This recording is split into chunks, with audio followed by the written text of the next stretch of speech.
বৃষ্টি ধাৰাবাহিকখনৰ আজি নিশা আহিবলগীয়া এপিছডৰ প্ৰমো বৰ্তমান মুকলি হৈছে আৰু আজিৰ প্ৰমোত আমি দেখিবলৈ পাইছোঁ ধাৰাবাহিকখন হ'বলৈ গৈ আছে বহুত বেছি ইণ্টাৰেষ্টিং।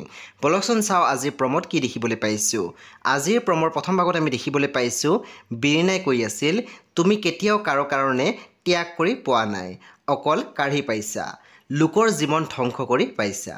তাৰপিছত আমি প্ৰমোত দেখিবলৈ পাইছোঁ জিউ চফাত পৰি আছিল আৰু তেতিয়া লুনাই মাতি আছিল বৌ জল্দি আহক।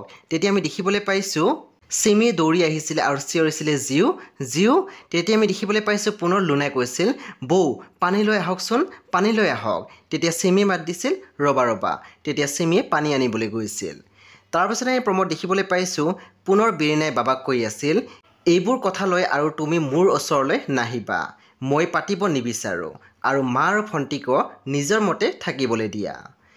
বন্ধু বান্ধৱীসকল আজি নিশা 8 বজাত ৰং টিভিত আহিবলগীয়া বৃষ্টি ধাৰাবাহিকখন খুবেই বেছি ইণ্টাৰেষ্টিং হ'বলৈ গৈ আছে। আপোনালোকে চাবলৈ একেবাৰে নাপাহৰিব। পৰৱৰ্তী আপডেটৰ বাবে আপোনালোকে আমাৰ চেনেলটো ছাবস্ক্ৰাইব কৰি কাষত থকা বেল আইকনত টিপি দিবলৈ নাপাহৰিব।